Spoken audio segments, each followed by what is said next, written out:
La redevance audiovisuelle et cinématographique applicable au Gabon. L'affaire fait désormais polémique avec les nouveaux tarifs désormais fixés par l'un des opérateurs du secteur offrant des bouquets sur le câble.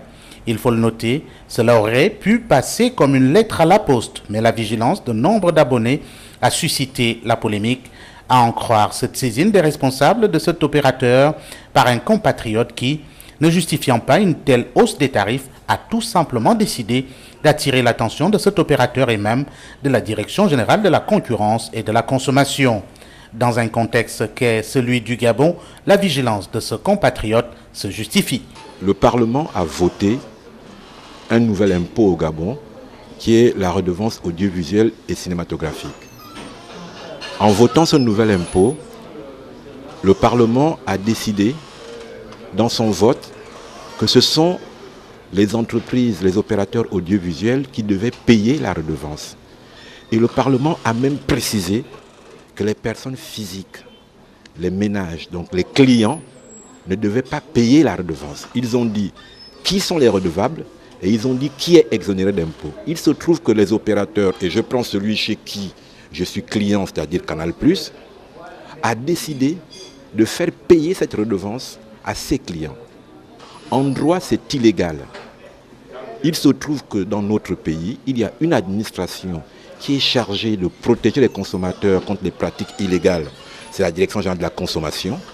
J'ai donc formellement saisi cette Direction générale pour qu'elle enjoigne à Canal+ de cesser cette pratique et de nous rembourser le prélèvement indu de 500 francs CFA par mois qu'ils ont opéré au mois de janvier et qu'ils cessent pour les mois à venir.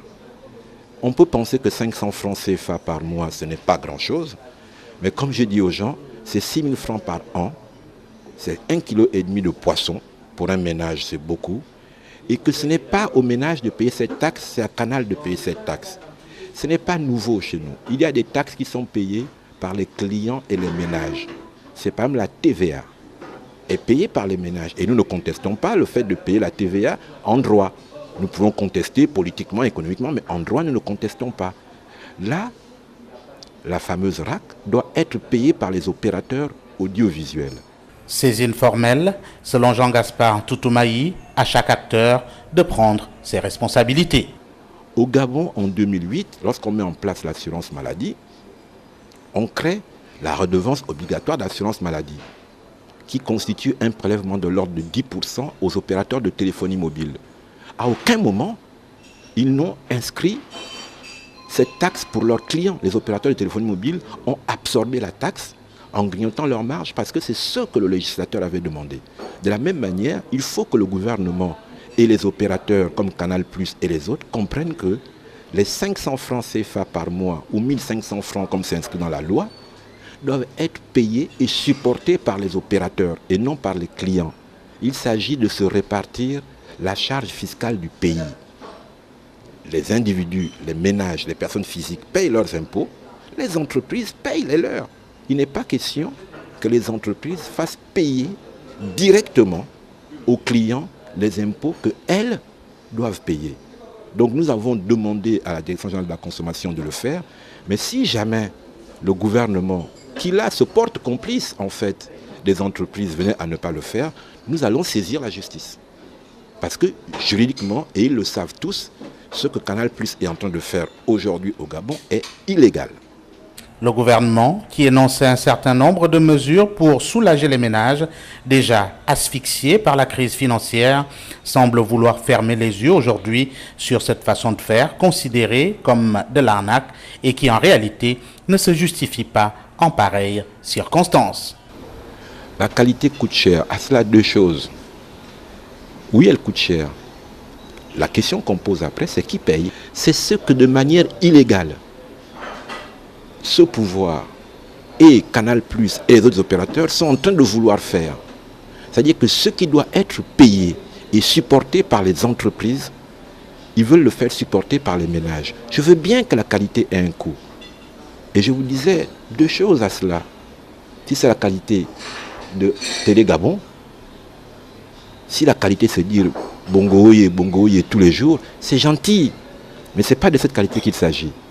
C'est tout ce que nous disons en l'espèce. Il y a là-dessus un débat juridique. Et pour cela, je le redis, nous esterons en justice si jamais le gouvernement ne joue pas son rôle.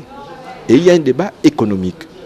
On parle au Gabon d'alléger le poids du panier de la ménagère. On parle de lutter contre la vie chère. Mais cette vie chère, c'est cela. Cette vie chère, c'est offrir 15 milliards aux entreprises de téléphonie mobile pour les faire payer par les ménages. Donc, au fond, priver les ménages de 15 milliards de pouvoir d'achat.